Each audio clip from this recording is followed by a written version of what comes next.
वंदे गोमातरम साथियों, नमो गोभ्य श्रीमतिभ्य सूर्यभ्य एव च नमो ब्रह्मसुताभ्य पवित्राभ्यो नमो नमः।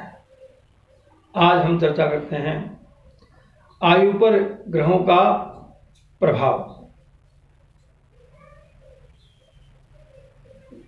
जन्म पत्रिका में हम जब ग्रहों के बारे में देखते हैं तो मान लीजिए सूर्य है, सूर्य का जो प्रभाव है वह 22-23 वर्ष की आयु में पहला चक्र आएगा और दूसरा चक्र आएगा 57-58 की उम्र में, और जो तीसरा चक्र है वह आएगा 92 से 93 के बीच में। इस प्रकार से सूर्य के 3 चक्र आते हैं।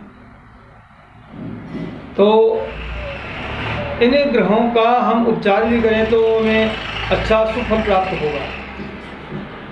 मान लीजिए सूर्य को प्रभाव है तो हमें रविवार के दिन, जो मैंने आपको समय बताया पूर्व में कि सूर्य का जो समय है दान करने का, उस समय में सफ़ेद गोमाता को हम केले, बर्फी, बतासे या गेहूं का आटे का हलवा बना करके हम खिलाएं तो इन ग्रहों का जो दुष्प्रभाव है वह शुभ प्रभाव में बदल जाएगा।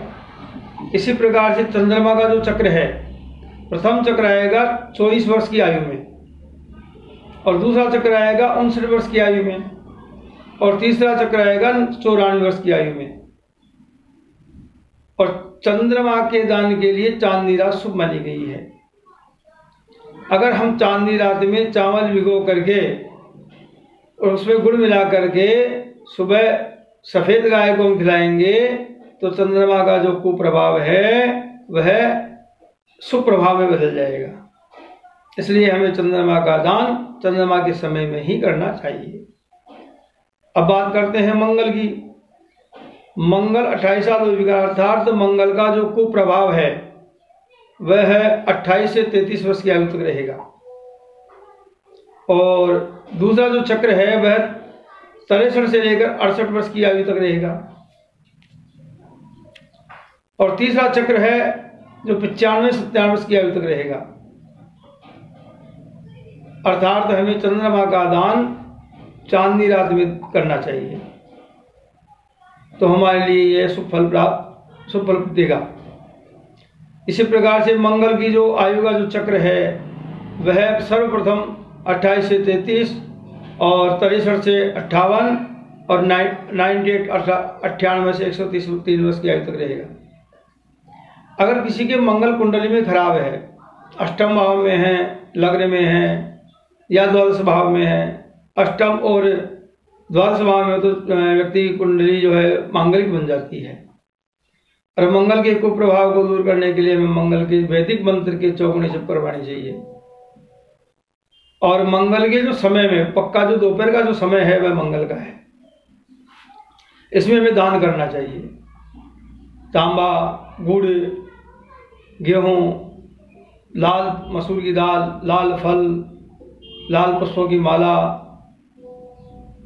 सिंदूर हनुमान जी को चढ़ाएं। इस प्रकार का दान करने से जिसके मंगल अधिक खराब है उसको तंदूर की रोटी बनवा करके उसमें अनार रख करके उस व्यक्ति के सिर पर घुमा करके हनुमान जी के मंदिर में जाकर अनार हनुमान जी को अर्पण कर देवें और रोटी कुत्ते को खिला देवें।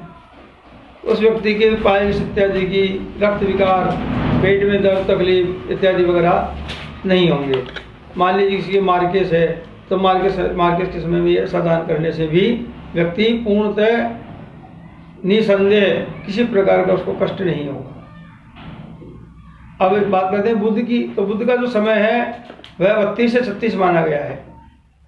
प्रथम जो चक्र रहेगा वह 32 से 36 के बीच रहेगा, और द्वितीय चक्र जो आएगा वह 69-70 वर्ष की आयु में आएगा, और तृतीय चक्र आएगा 104 से 105 वर्ष की आयु में। तो बुध का जो चक्र आता है तो हड्डियों में तकलीफ होती है, नसों में तकलीफ होती है, कान में तकलीफ होती है। तो इसके कुप्रभाव को दूर करने के लिए बुधवार के दिन हमें हरी घास, पालक, रंजिका, जो भी हरी घास है वो गौ माता को खिलानी चाहिए। मंगलवार को मूंग भिगो करके बुधवार को चिड़ियों को खिलाएं। इस प्रकार के दान पुण्य करने से हमें सुख शांति की प्राप्ति होगी। निसंदेह में कोई संदेह वाली बात नहीं है। अब बात करते हैं बृहस्पति की। बृहस्पति का जो प्रथम चक्र है वह 16 से 21 वर्ष की आयु में आता है और द्वितीय चक्र 51 से 56 वर्ष की आयु में आता है और तृतीय चक्र 86 से 91 के बीच में आता है। तो इसके कुप्रभाव को दूर करने के लिए हमें बुधवार की शाम को पीतल के बर्तन में लगभग 1 किलो और 550 ग्राम चने की दाल उस बर्तन में, पीतल के बर्तन में भिगो देनी चाहिए। प्रातःकाल गुरुवार के दिन उसका पानी निकाल करके उसमें 2 चम्मच हल्दी की डालें और 300 ग्राम लगभग बुढ़िया शक्कर, 100 ग्राम देसी गाय का घी डाल करके उसको मिलाएं। ओम बृहस्पति नमः, ओम बृहस्पति नमः, ओम बृहस्पति नमः बोलते जाएं और मिला करके, और जब बृहस्पति के दान का समय हो उस समय में ही देसी गौ माता को जिमाएं। हल्दी, कच्ची हल्दी की माला बना करके शिवलिंग को पहनाएं और मंदिर में सिर झुकाएं, पुस्तकें दान करें। इत्यादि करने से बृहस्पति का जो कुप्रभाव है वह पूर्णतः समाप्त हो जाएगा। अब शुक्र और शनि राहु केतु का जो दान है, उसका समय है, उसका जो चक्र है, उसके बारे में हम आगे चर्चा करेंगे। जय सिया राम, जय गौ माता।